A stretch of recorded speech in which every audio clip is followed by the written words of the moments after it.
Okay, let's see.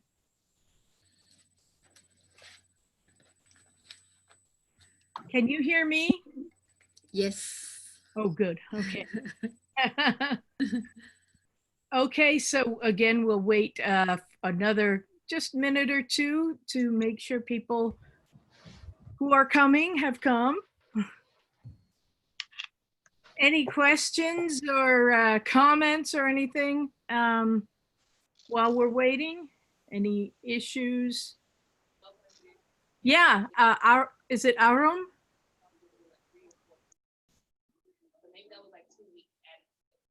Hey, sorry. I don't have any questions.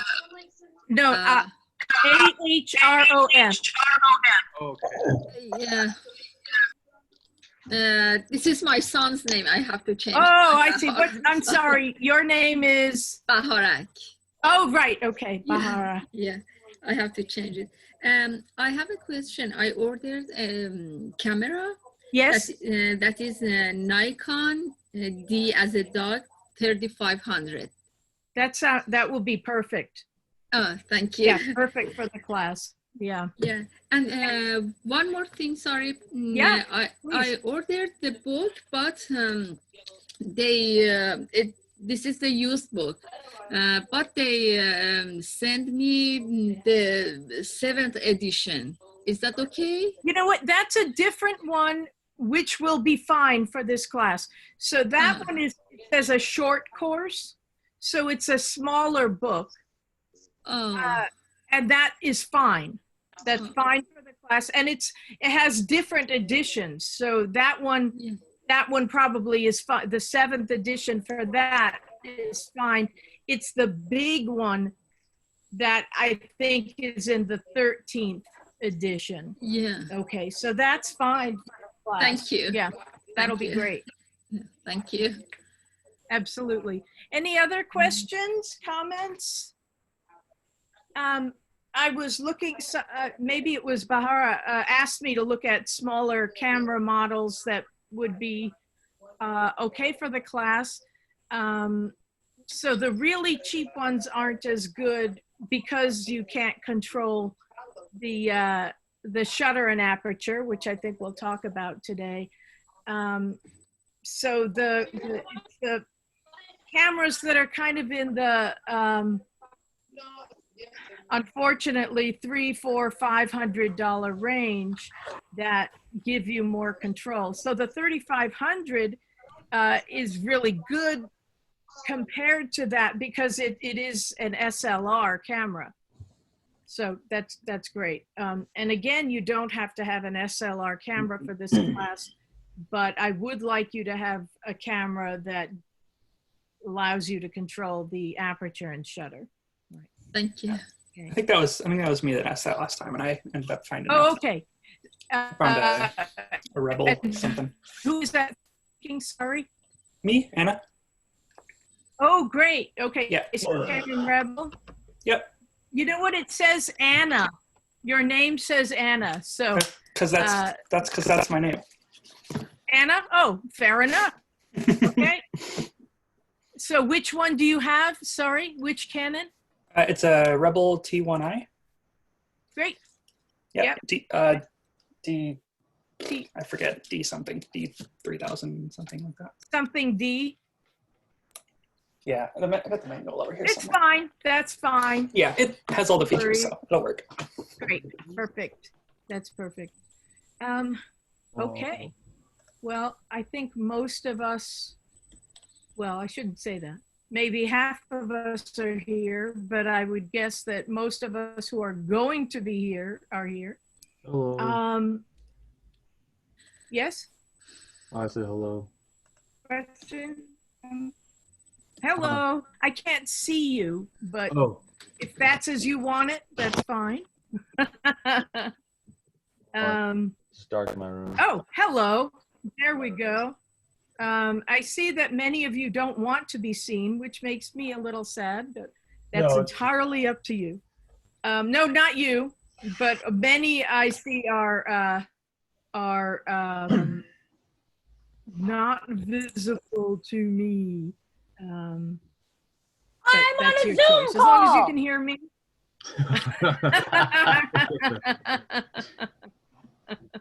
All right. So last time, I'm trying to remember where we left off.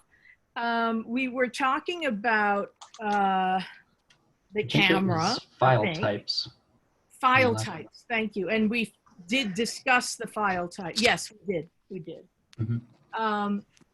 Thank you for reminding me, Ian. No problems. And please feel free. My memory has become like a sieve. So if I don't remember something, please feel free, or if I misspeak, feel free to say, yeah, no, that's not, not quite right. Okay, so the next thing I want to talk about, and let me bring it up, and I will put more detailed text when I get, we have to deal with copyright stuff for, you know, using in class. So, but I will get more detailed texts up on the website.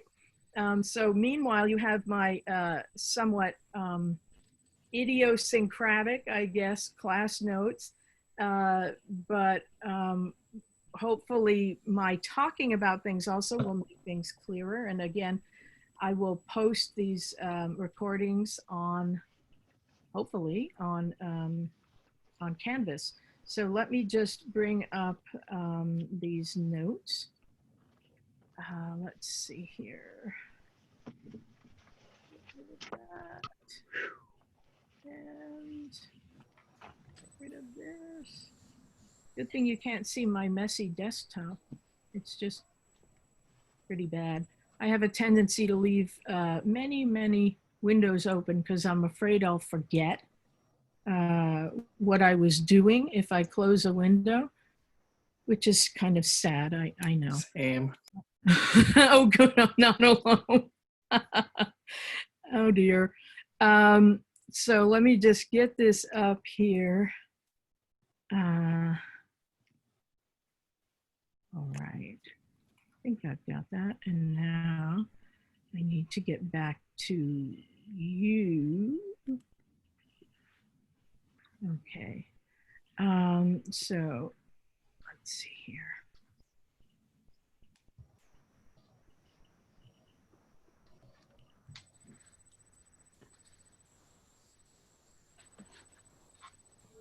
Can you see the Canvas screen now? Yep.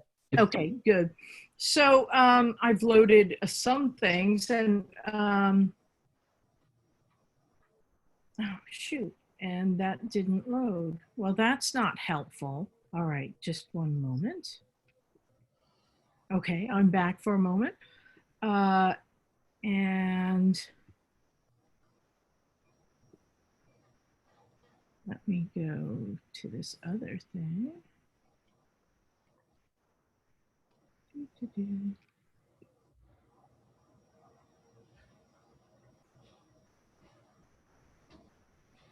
Okay, so the first thing I want to talk about is something called ISO or ASA or film speed. And have any of you dealt with that or heard of that?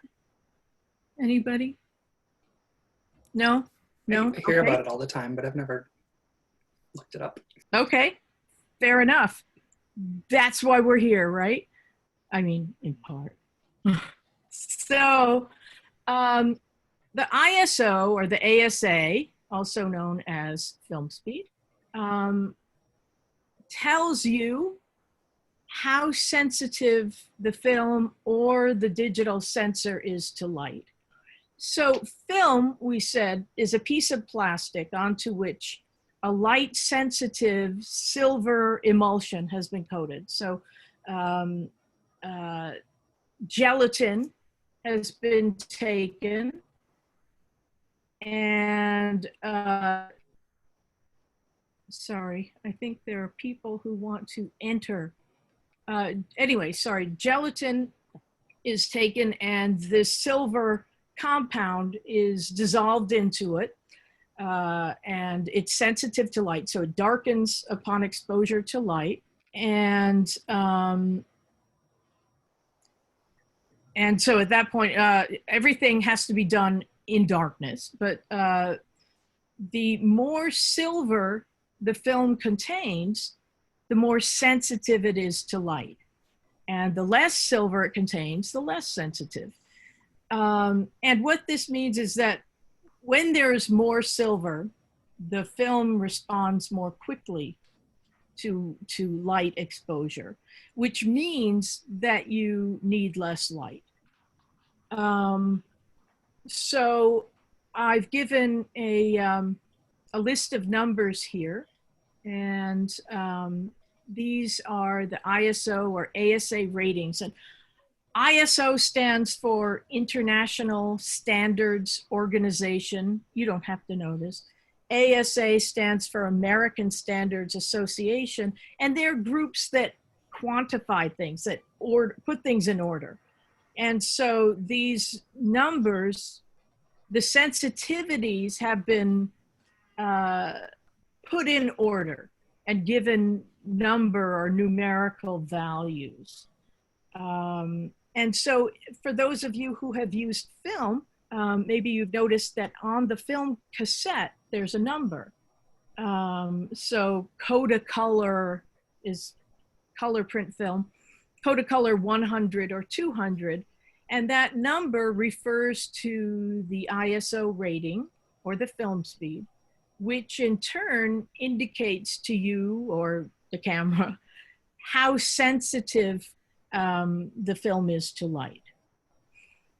So these numbers have been carried over to digital photography. Obviously, there's no silver involved anymore in digital photography, but the sensitivity numbers, the ISO numbers, are used in digital photography. So if you look at your cameras, especially if you have an SLR camera, on the back, you'll probably have a button that says ISO. And when you hold that button down, you should see on the display, the LCD, liquid crystal display, or on your display here, those numbers, and you can adjust them.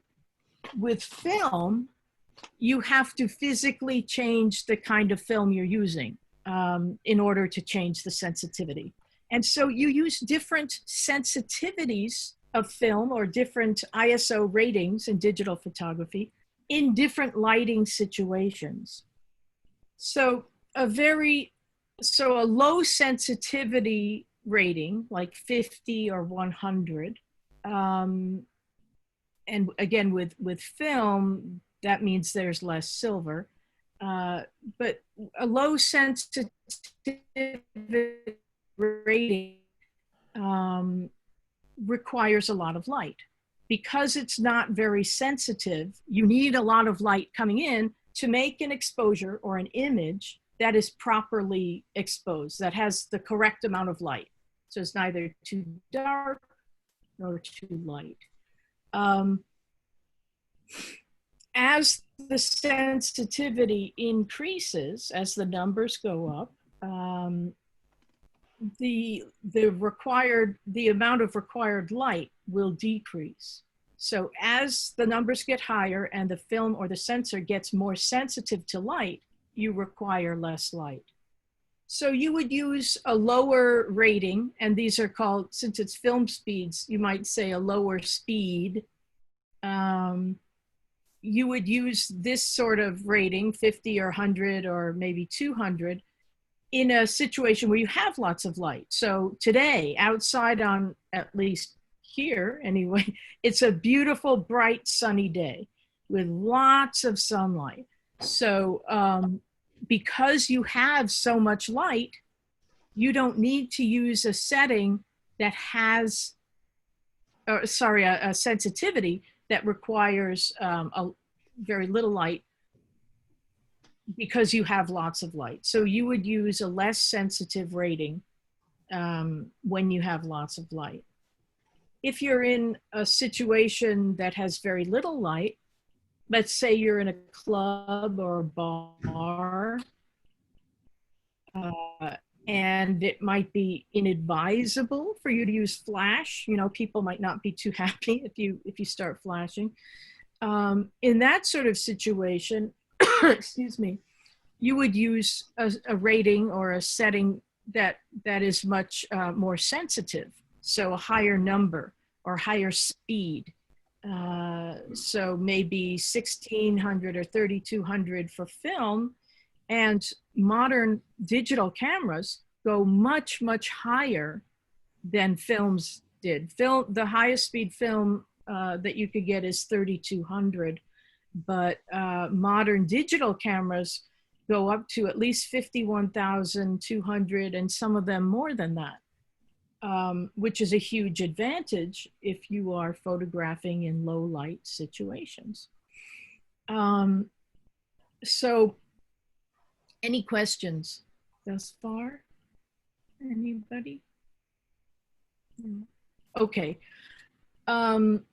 There is a direct relationship between the numbers, between the sensitivity and how much light is required.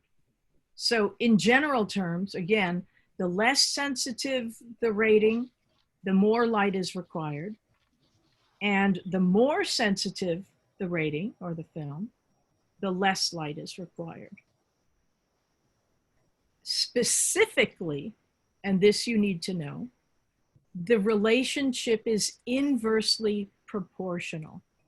And what that means is that if you increase the sensitivity, let's say by one setting, then that light requirement is decreased by a specific amount. So if you look at the numbers, you'll see that they double as they increase as you go down the line, and they're cut in half as you go back up. And that refers specifically to the sensitivity. So if I have my ISO set at 100 and I change it to 200, 200 is twice 100, and I have doubled the sensitivity of the film or the sensor to light. When I do that, my light requirement decreases and it actually is cut in half. So if I double the sensitivity, I will require half as much light to make that same properly exposed image. And this holds true wherever you start. So if I have my ISO set at 800 and I increase it to 1600, again, 1600 is twice 800, and I've therefore doubled the sensitivity of my sensor or film, and I therefore require half as much light. Does that make sense to everyone? Any questions? Any questions on that? Okay. In the opposite direction, if we go from a more sensitive to a less sensitive setting, so let's say I change the speed from 6400 to 3200. 3200 is half of 6400, and I've cut the sensitivity in half. And the lower the as I lower sensitivity, I require more light. So if I cut the sensitivity in half, I will require twice as much light to make that same exposure. Sorry, it looks as if people need to get into the class. Sorry, hang on one moment. And let me admit people. Sorry to keep you waiting if you were waiting to get in. Okay, I think we're in. kind of. All right, so let me just get back to where we were.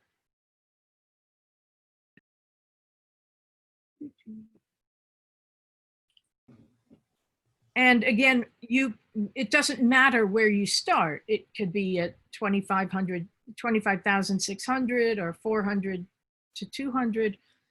When you go from a more sensitive to a less sensitive ISO rating, you decrease the sensitivity and you therefore double the light requirement per setting as you change it.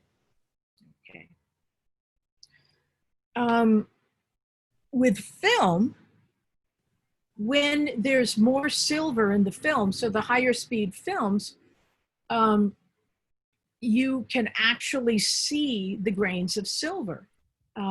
So a high-speed film like 3200 will make images that are what are called grainy. And so maybe you've seen images that look as if they're made up of blobs of black and white and gray, or if it's color, of different colors. And what you're actually seeing are the grains of silver that make up that little, 35 millimeter piece of film.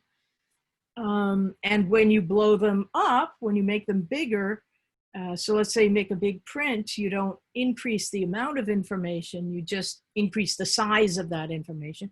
And you're seeing those grains of silver. And some people love grain and they shoot, high speed or fast films all the time, and they use developers that increase the size of the grain. Other people, and this is probably the majority, really dislike grain. And they want nice, smooth images and without that kind of gritty, grainy feel. And so they tend to use lower speed films. The digital equivalent of grain is called noise. And the higher the ISO rating, the more noise you get. And noise appears as, it can be just things look kind of blurry and unsharp. Often you get these blobs of color that don't belong in the image. They're especially noticeable in areas that you don't want them, like skin, for example. You'll start to get these blobs of blue and green and orange, sometimes magenta, that can look pretty bad. And so again, some people like noise and shoot with higher speed, higher ISO ratings to get that effect, but most people don't like it. And again, the higher the ISO rating, the more noise you will get. And this is especially true on small cameras and even the smaller SLR cameras. So we talked a little bit about sensors. And the fact that the digital sensor is made up of millions and millions of little sensors that are called pixels. And something that's a little misleading about sensors is the way that the manufacturers advertise the resolution. So the size of the megapixels that your camera has. So you can have a small, a phone camera. You can have a kind of smallish point and shoot camera, a DSLR that does not have a full frame sensor, and a DSLR that does have a full frame 35 millimeter size sensor. And all of them can say that they have, let's say, a 7 megapixels of resolution. And that is true. But the sensor that's built into this little phone is much, much smaller than the sensor that's built into, if you have a full frame 35 millimeter, SLR camera. And that makes a huge difference. So on a tiny, tiny sensor, those pixels are squished together. Not that they aren't anyway, but they're really squished together. And the smaller the pixels are, and the closer they are together, the more electrical interaction you get between and among those pixels. So it creates this electrical, almost like static or stuff that's given off that appears to us as that noise, all those artifacts that don't belong there. Whereas with a much larger sensor that still has 7 megapixels or 7 million pixels, the pixels themselves are considerably larger relative to the camera phone. And so there's much less electrical interaction or arcing between and among those pixels. And so your images look much sharper. They don't have that kind of noise. And so especially some of the new Nikons, Canons, and Sonys go up to at least like 50,000 ISO and look really good.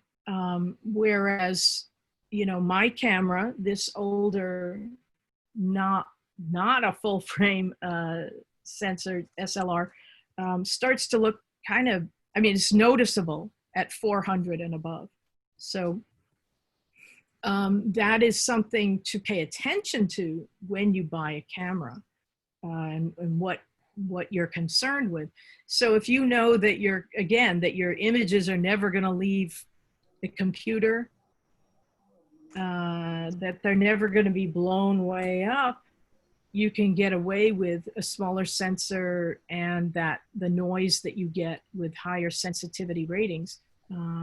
But for prints, for publication, for enlarging, it makes a difference, and you can definitely see the difference. But anyway, the ISO is important, obviously. And the general rule is that you want to use the lowest ISO rating that you can, given the lighting situation in which you're photographing. And I don't mean that you should always go to 50 or 100, but that within whatever lighting situation you're photographing, you want to have an ISO that gives you some choices in terms of the shutter speeds and apertures that you're going to use, which we'll talk about. But you don't want to be at the extremes. But the general rule, again, is that you want a lower rating because the quality of the image will be higher or better. Okay. So again, outside on a bright sunny day like today, you want to use a low sensitivity rating. So the less sensitive the rating, the more light is required. And outside on a bright sunny day, you have lots of light. Inside in a darkened or a somewhat darker area, you would want to use a more sensitive rating, because the less sensitive ratings require less light, and in those situations you have less light. I have a question regarding the class recordings, because I couldn't find them on Canvas, and I don't know exactly, because you were mentioning them that you were going to do class recordings. Yeah, thank you. I just asked the same thing on the chat. Okay, I'll check. I thought I posted them, but I'll check again. Okay. They're big files, so it may be that that they were rejected. So I'll check again. Okay. Thank you. Yeah, definitely. Sorry about that. And I was wondering if you can go more in depth about like the two projects, the ones that you gave the information about, just because there's there isn't a lot of information on the description that you gave for the assignments? There isn't yet, because we haven't gone over it yet, but there should be a basic description in each of those assignments. So the first, I think, is depth of field, and the second is motion. So depth of field, which we'll go over, I'll post this stuff this week, but we won't go over it yet this week. Depth of field is how much of the frame is in focus from the foreground to the background, from the foreground to the background. There are different ways of controlling that. But we need to talk about the mechanisms on or in the camera that we use to control the amount of light entering the camera. Because one of those, the aperture, will change the depth of field. But there are also two other things that affect depth of field that we need to, we need to put them all together, okay? And then after that, the second assignment is motion.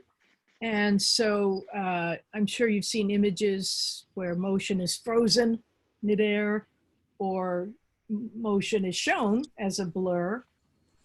So we'll then talk about how to make images like that. So both of those things, depth of field and motion, are affected by, excuse me, in the first case, the aperture, and in the second case, the shutter speed. So we need to talk about the aperture and the shutter before we go into detail about the assignments. Does that make sense? Yeah, but I just had a question because I saw like about the due date and everything, and I know you were talking about like how you would give us an opportunity to like redo a project or like an assignment. Mm-hmm. So that's a little thing that I'm like, when exactly is it due? So if I do it incorrectly, because obviously it's online, it's a different format. Right. How would I be able to like know that I did it incorrectly and have the appropriate amount of time to redo it? A good question.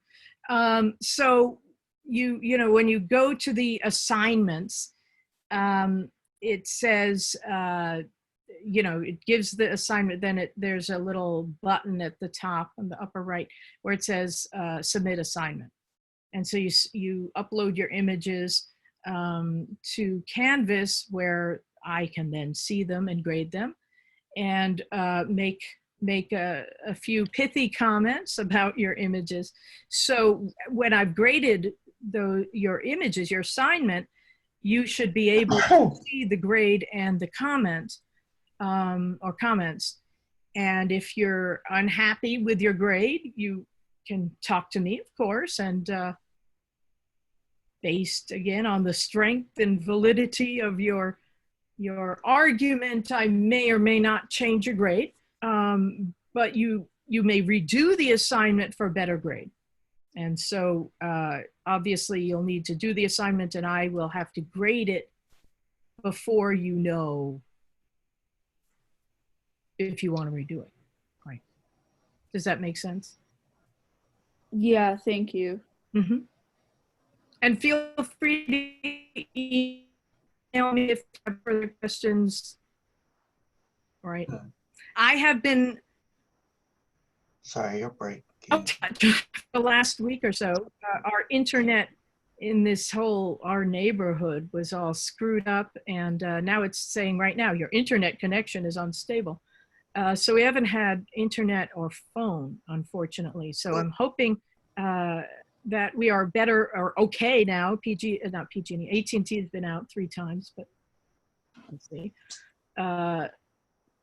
So hopefully things are okay. But if I'm sorry if you have emailed me and I haven't answered you, that is why. And I'm still in the process of going through hundreds of emails that I missed over the last week. So my apologies, truly.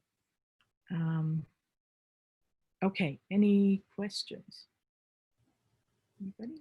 I missed last class and didn't see the lecture online. You guys said you were talking about the file type that you want us to send in. Did you want that? Not so much. Oh, sorry. Sorry, go ahead. Go ahead. You first. Not so much that I want you to send in, but the file types that your camera can make. Oh, okay. So file types that are used for photographic images. Okay.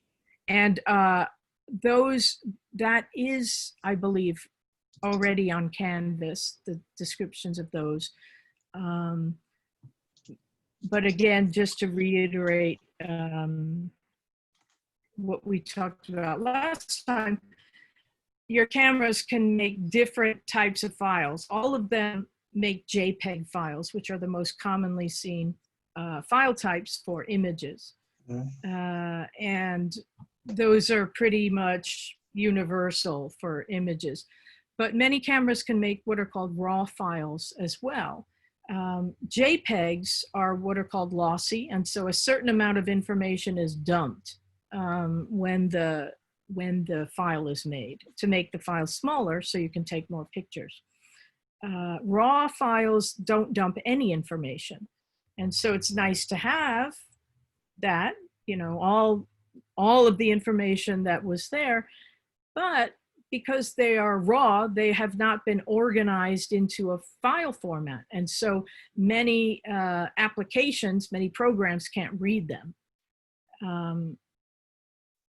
If your camera allows you to shoot both, that's great, which I kind of recommend. But if your camera shoots only JPEGs, then I recommend that you shoot the highest quality JPEG, okay? And if you shoot RAW, you're welcome to turn it in RAW or JPEG. I don't care which. Sounds good to me. Okay, good. Thank you. Absolutely. So next, I want to talk about something called the light meter.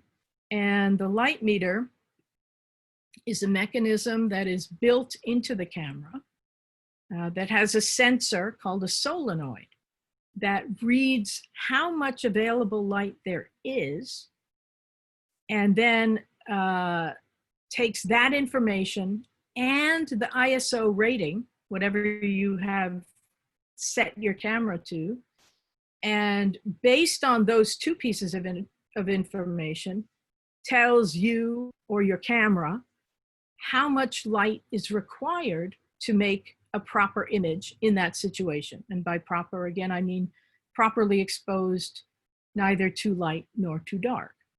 And so as you go from lighting situation to lighting situation, the light requirement will change because the available light changes, the amount of light changes.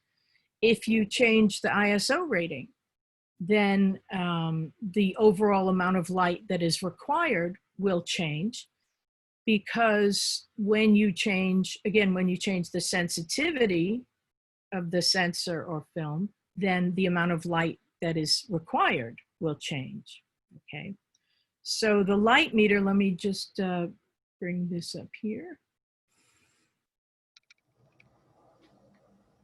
So the light meter is, again, a mechanism that's built into the camera, and it reads the amount of light entering the camera through the lens. And so that's called TTL, or through the lens metering. And using the ISO rating, tells your camera whether or not you are allowing in the correct amount of light. So there are a few different types of light meters. Excuse me. The first ones just kind of averaged everything out and said, okay, this is how much light you need. And then they became a little more detailed and gave more weight to what's in the center of the frame rather than the things on the edges of the frame. And they became more detailed still. And the new ones are called matrix meters, which means that they look at the entire, the frame and judge how much light is there, and the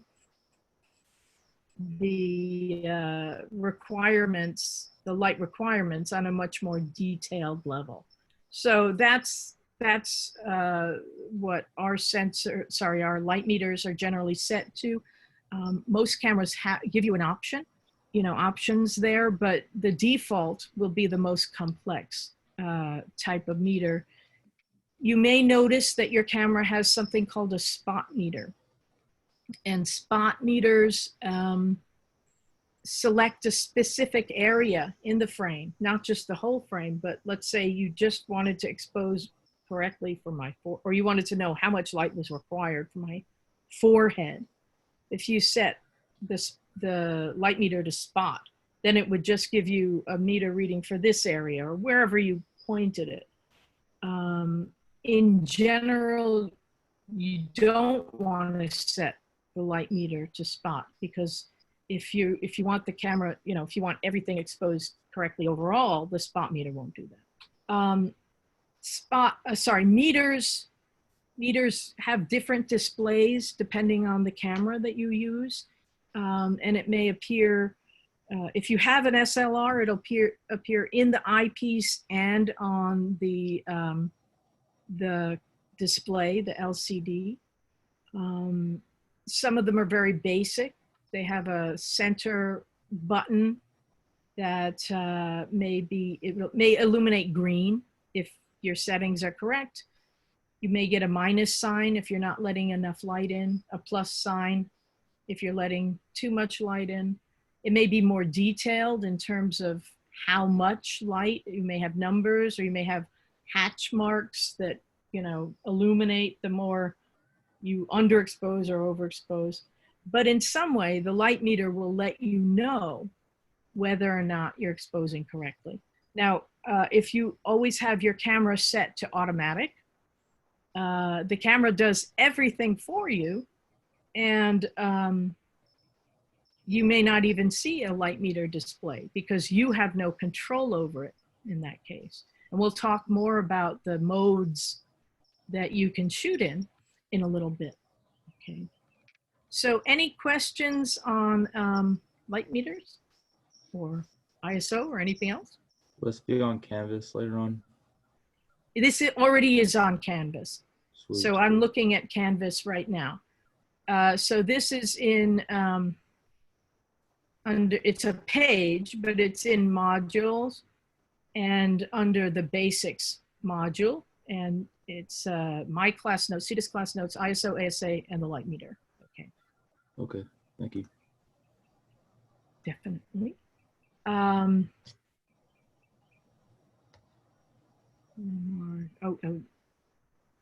take a look at that for a second.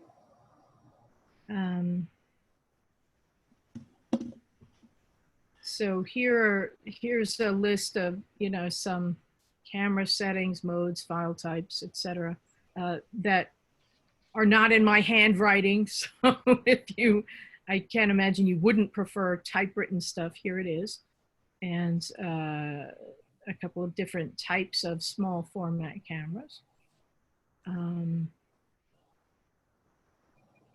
Okay.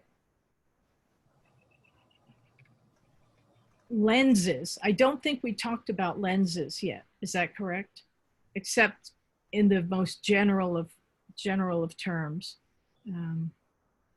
So again, what's the purpose of the lens? Focus the light. Anybody? Exactly, to focus the light entering the camera. So on many cameras, you can, if you take the lens off, remember to power down your camera before you do this. You can still take a picture. You can release the shutter, you can push the button and it'll take a picture. But without the lens, everything will be blurry. Nothing will be in focus. So the lens is very important. In many ways, the lens is more important than the body of the camera because it determines the sharpness of your image. And although in Lightroom and in Photoshop it says sharpen, you can do things to the image that makes it look somewhat sharper, but an out of focus image, because the lens was of poor quality or didn't focus correctly, is out of focus. So I want to talk about the lens a little bit. The lenses, as I'm sure you know, come in different lengths. You know, some are very small. So this film camera has a lens that has what's called a shorter focal length. Some of them are very, very long. Some of them allow you to adjust how long it is, right? The length, or well, lenses are described by what's called their focal lengths. So I want to talk about that just briefly. Well, not entirely briefly, but kind of. So when someone asks you what lens you have, you tell them what is called the focal length of the lens. And the focal length of the lens is not the physical length of the barrel of the lens, but is actually the distance between 2 points, one of which is located in the lens, and the other of which is located in the body of the camera. And actually, if you can see this little icon on the body of the camera, that tells you exactly, not that most people ever want to know this, but exactly where the shutter is in the body of the camera. So we looked briefly at the shutter in this film camera. The shutter is that window. And the focal length of the lens, which is the term that we use to describe a lens, is the distance between that area in the camera, the sensor or the film plane, and the point in the lens at which light is focused. So that point is called the nodal point, and it's the optical center of the lens.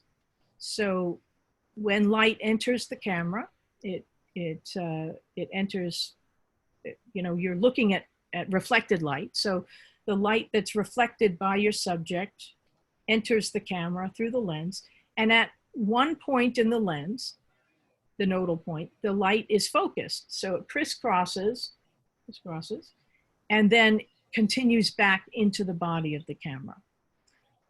So the distance between these 2 points is called the focal length of the lens. And so when somebody asks me what lens I have, I tell that person what the focal length of the lens is. So I'll say, somebody says, Sita, what lens do you have on that camera? I'll say, I have a 50 millimeter lens.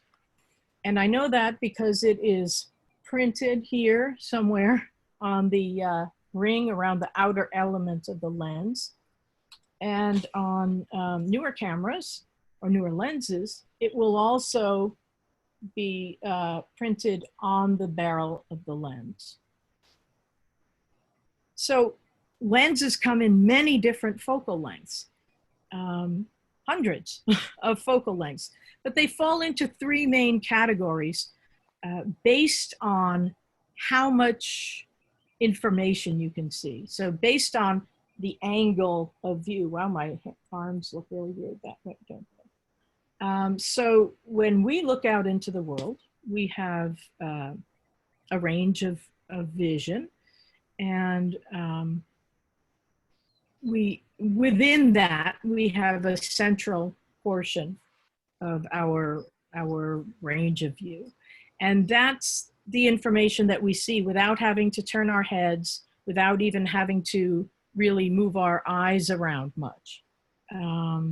So lenses, there are some lenses that will give you that angle of view, some that will give you more than that, and some that will give you, less than that. So lenses that approximate the angle of view of a normal human eye, plus or minus a certain amount of peripheral vision, are called normal lenses.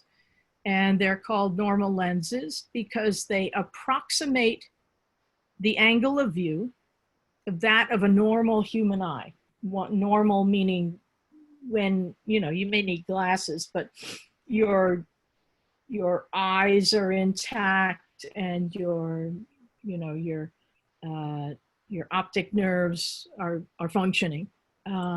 So when you look through your viewfinder, you can see what the angle of view is because you see what will be recorded by the camera.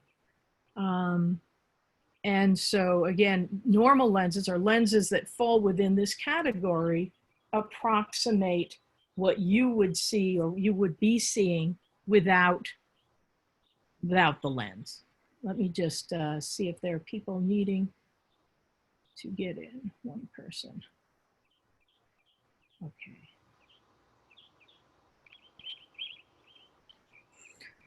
So the longest of these lenses are 63 millimeters. I don't know how they settled on that, why it's not 60 or 65, but there you have it. You'll find that all focal lengths in, in cameras are described in the metric system, not in the English or imperial system. So your lens may be 4 inches long, but it will be described by the focal length, again, the distance between these 2 points, in millimeters. And even if it would be more, with really long lenses, if, it might make more sense to describe it in centimeters, they don't, are always in millimeters.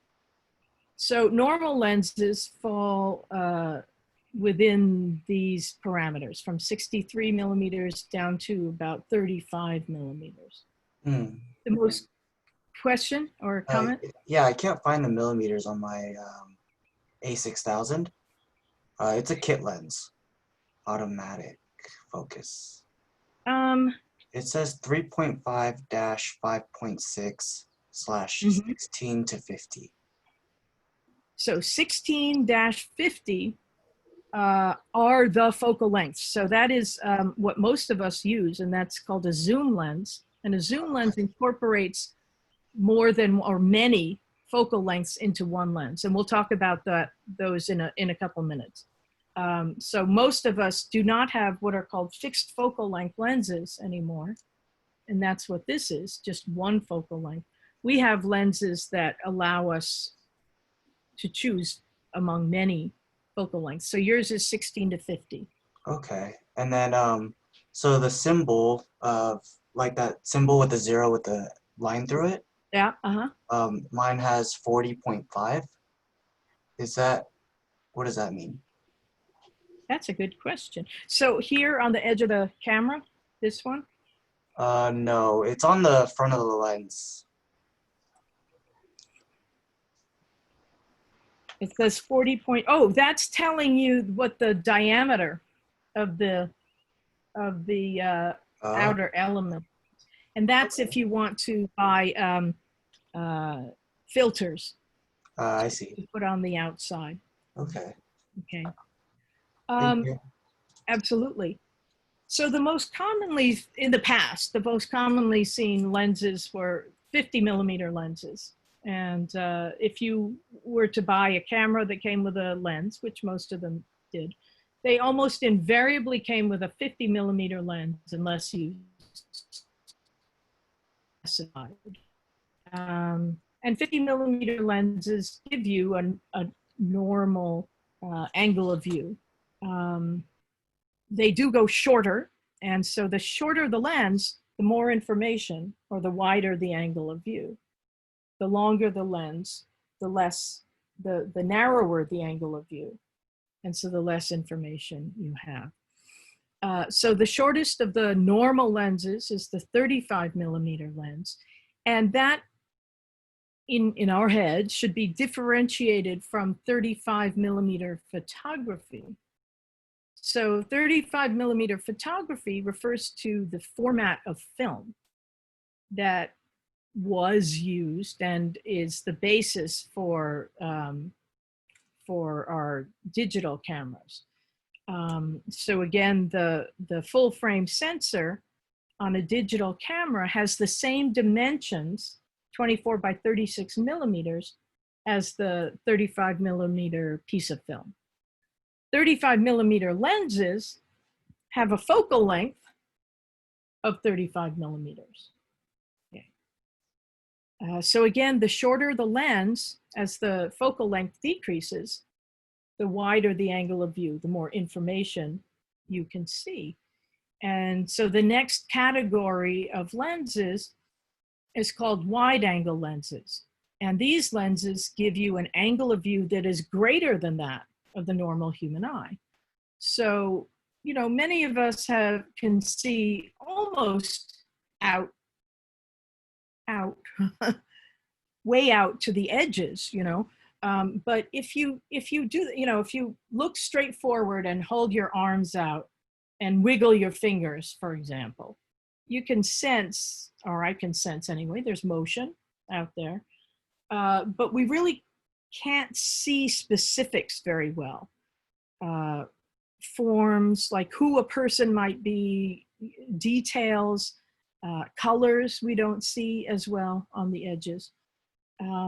But wide angle lenses record all of that. And again, the shorter the lens, the more information you will record, you'll see and record.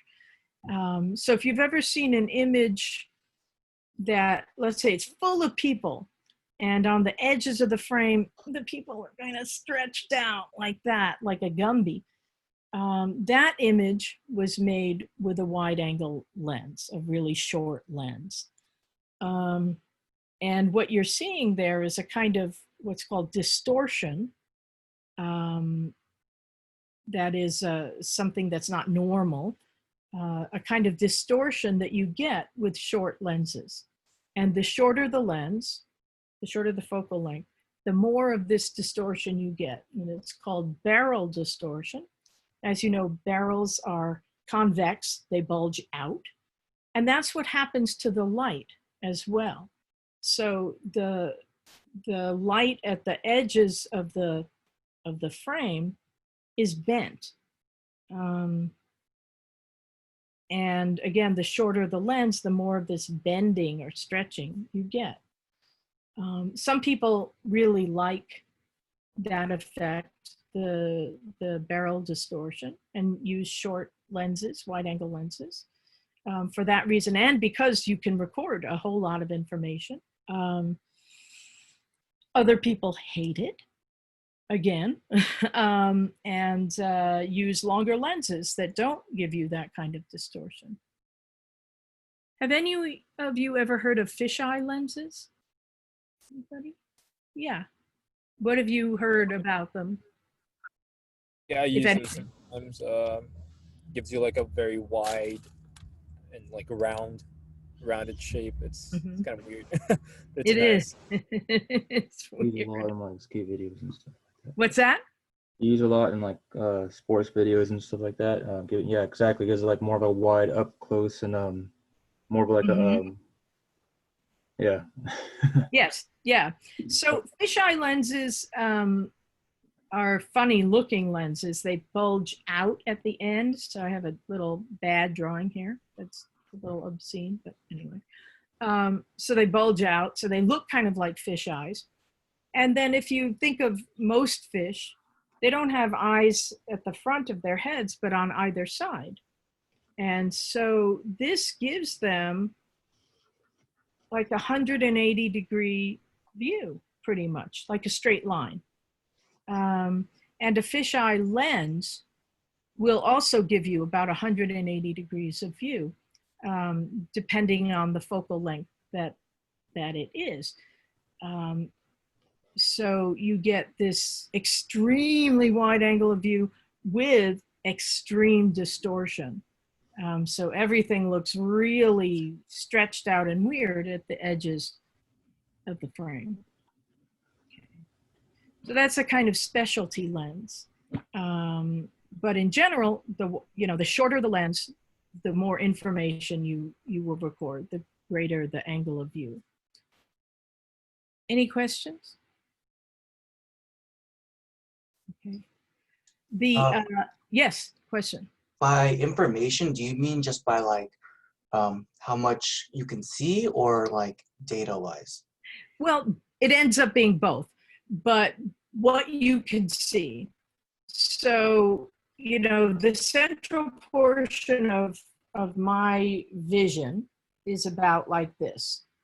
With a wide angle lens, if I look through the viewfinder, when I have a wide angle lens on, I can now see out, you know, beyond what my central part of the vision is.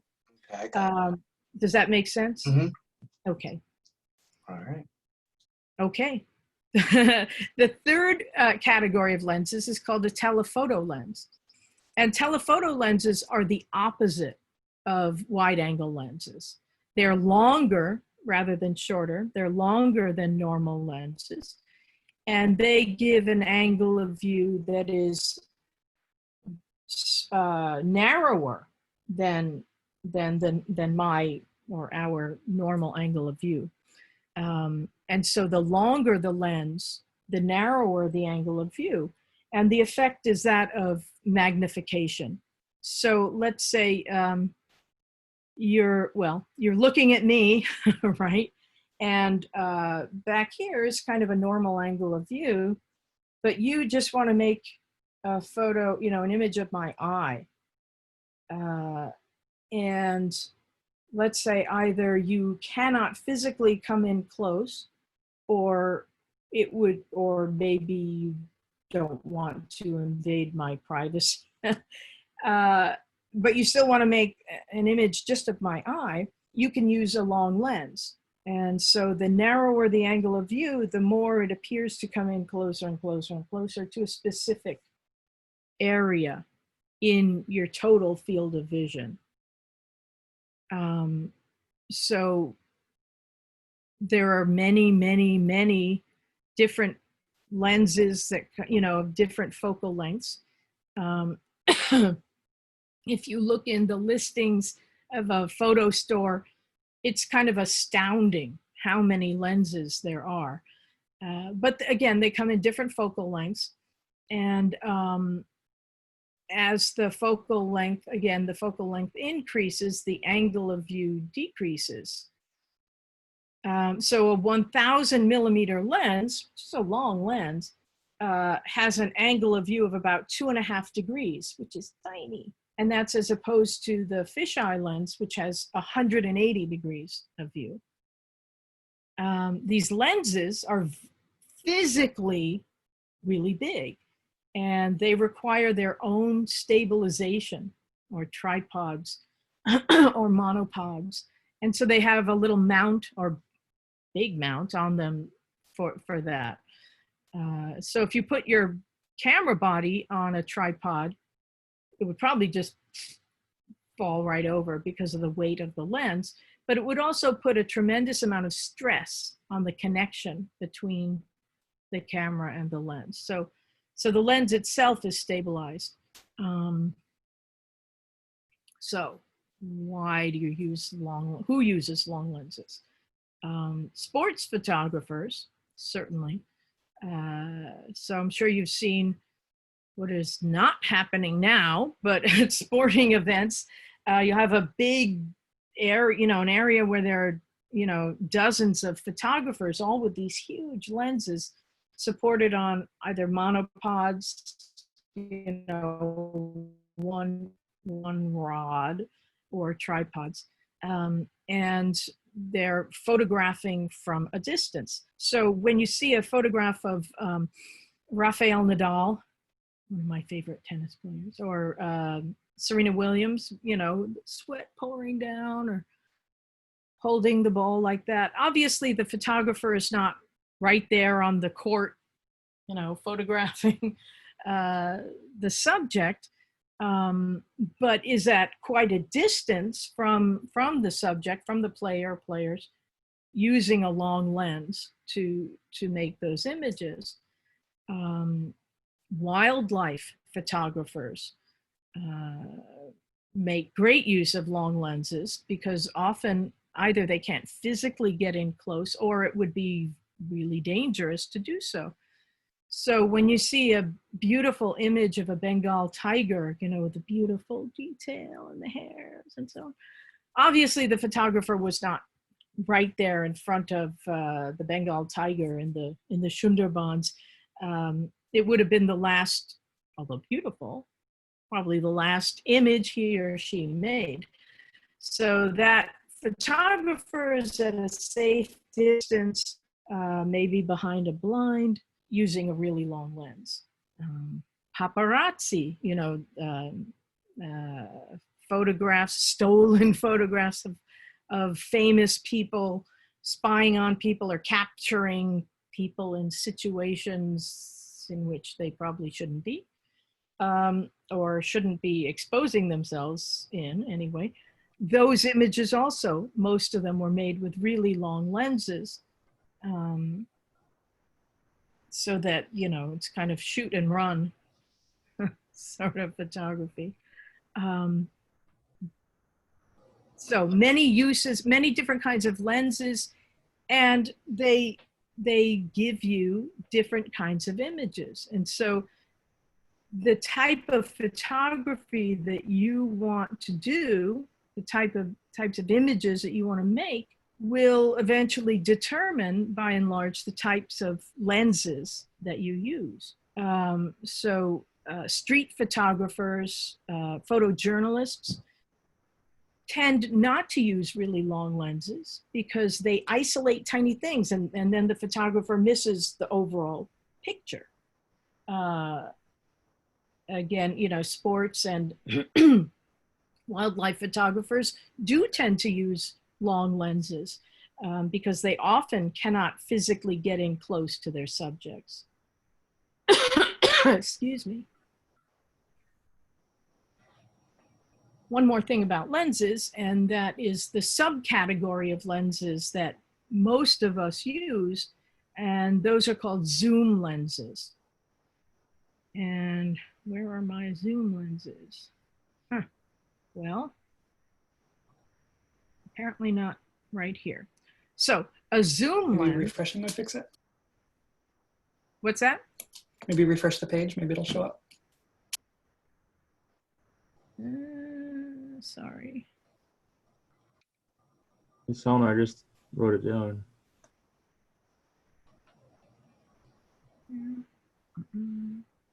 Aha, thank you. Okay, zoom lenses incorporate many focal lengths into one lens. So someone said they had a 16 to 50 millimeter lens. This one, if you look in the outer element or the ring around it, somewhere says 18 to 140, right there. I think it says that. That's telling you or me what this lens is and the focal lengths that I can make use of. And so a zoom lens that is an 18 to 85 lens allows you to shoot at 18 millimeters, which is a wide angle lens, out to 85 millimeters, which is a mildly telephoto lens. My lens, 18 to 140, again, allows me to shoot at wide angle, and then all the way out to 140, which is telephoto. And I can make use of any any focal length in between. And so that's a huge advantage to me in many ways. I don't have to go out and buy 5 or 10 different fixed focal length lenses. I can have 1 or 2 zoom lenses and have all of those focal lengths and dozens as well. So I don't have to stop and swap out a lens when if I see something going on. I don't have to stop and change the lens and maybe miss the shot. If I have a zoom lens, it just allows me to change the focal length and therefore change the amount of information that I'm recording. Question. Yes. Are there any pros or cons to having why would you use a fixed lens over a zoom lens? A good question. So there are, of course, trade-offs. And many people at this point would say that the pros of the telephoto lens outweigh the cons. The cons are that they are not as sharp as the fixed focal length lenses. If you compare focal lengths side by side, one from a zoom lens and compare it with a fixed focal length lens, they are not as sharp unless you pay thousands of dollars for a high-end zoom. And a zoom lens is a really complex piece of equipment. It's made up of many elements or pieces of ground glass that have to be accurate at the shortest focal length, at the longest focal length, at whatever distance you focus at, and we haven't talked about aperture, but at whatever aperture, that is the adjustable opening, at whatever aperture you have set in the lens. So I mean, for what they are and what the average lens costs, they're really great. But again, they're not as sharp, and something that we'll discuss next time is that the aperture, as I just mentioned, is an adjustable diaphragm located in the lens. And it is one of two mechanisms that we use to control the amount of light entering the camera.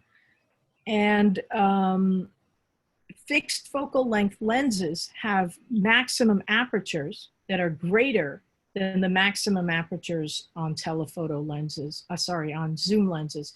And that is a desirable thing to have. So the larger the maximum aperture, generally the higher the quality the lens and the more expensive.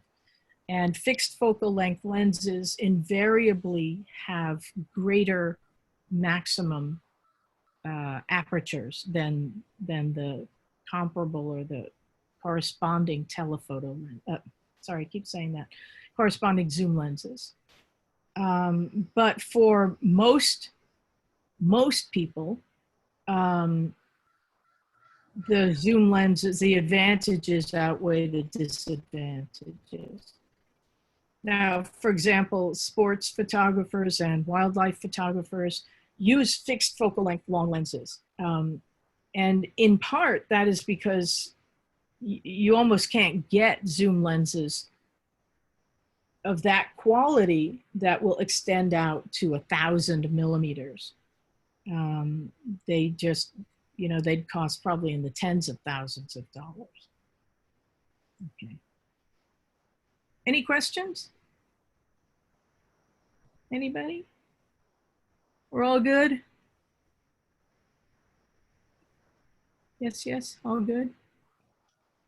Okay, excellent. So next time, and I'll post this hopefully today, and I'll check what already is posted because it looks as if some stuff didn't quite make it, either through Canvas's fault or my own. I'll have to find that out. But I will be posting information about the shutter and the aperture and then using them together. And we'll talk about that in our next meeting. But hopefully all that information will be on Canvas for you to read, okay? And of course, if you have questions, please email me, and hopefully I will now get emails, okay? Any questions or, yes, Bahara? The notes on modules are enough for quizzes or not? You mean, are my notes enough? Yes. I think that with explanation, yes, because that's what I write on the board when I'm teaching, okay? But as I said, I will post more, stuff like textbook descriptions of these things as well. So you're not just relying on this, on the Zoom lecture and on those written notes. Okay. Okay. So I will post more information on those things. Okay, And one more question. that's fine. The quizzes are multiple choice, true or false, or we have to write the answer? No, you don't have to write, so it's not an essay exam. There will only be one exam, and it will be multiple choice, which also will include some true or false questions. But the answers will be there in front of you, I hope, right? But we won't be doing the exam until certainly after midterm time. And the exam will be on all this boring, I suppose, all this technical information that we're going over now. So the functions of the camera, the lenses, how you put things together, obviously a lot of which we haven't yet dealt with, but we will, right? So Thank you. Don't worry about the test yet, okay? Yeah, okay, thank you. Absolutely. Any other questions or comments? Or? It's good. Yes? Yeah? I'm good.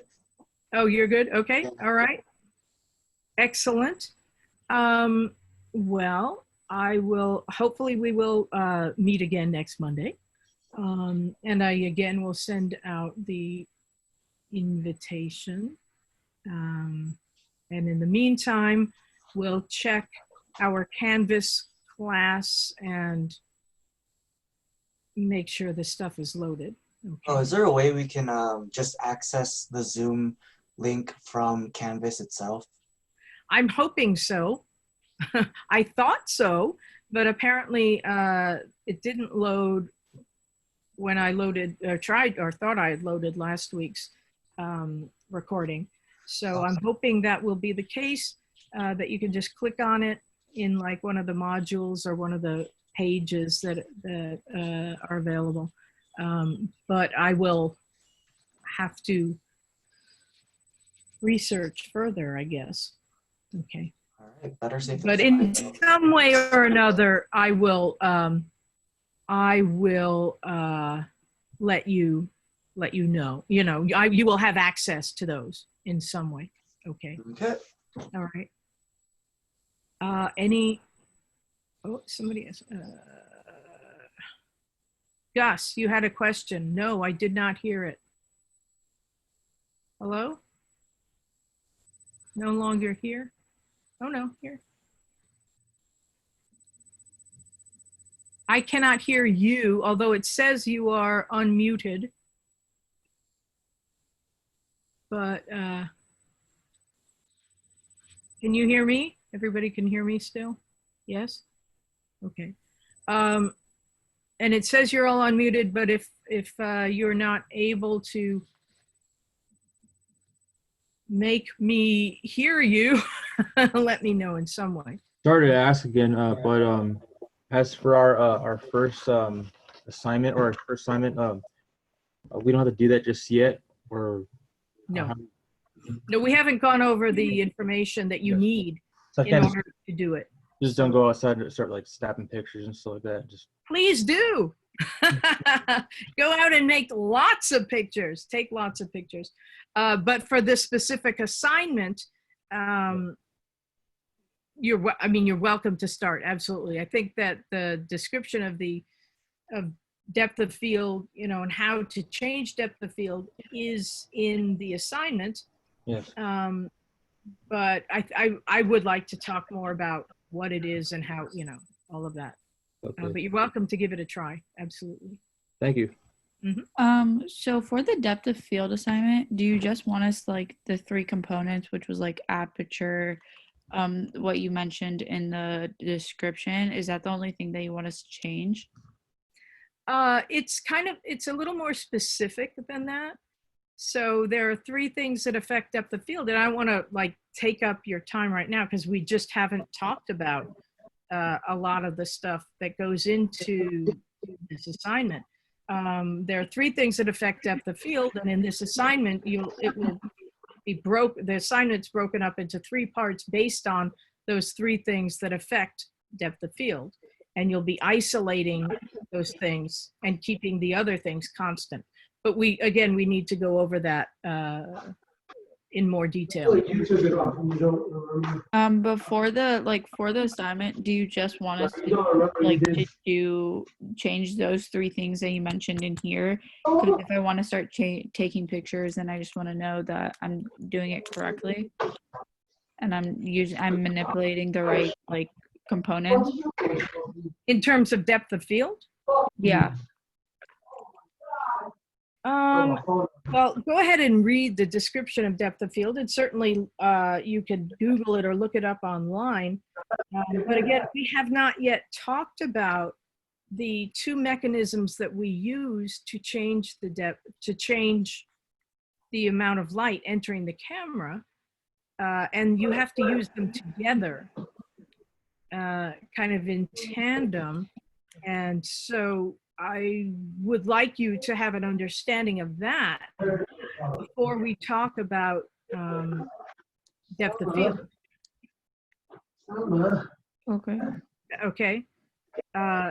So we're getting there, and I feel that you are anxious to get there, but there's stuff I feel that we need to talk about first before we go into detail about changing the depth of field. Okay. So an understanding of the mechanism in the camera and lens that change the amount of light entering the camera. Okay, because those affect depth of field. Okay.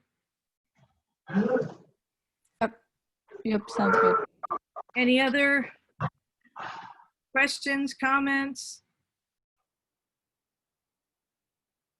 All good? Okay. Yes. Well, I hope you are all healthy and safe and not too bored or not going too crazy. So take care of yourselves and have a wonderful week, and see you next time, right? Again, if you have questions, email me, and hopefully I will get the emails and be able to answer you. Okay. Yes, questions? No? Just lots of stuff going on. Okay. Thank you.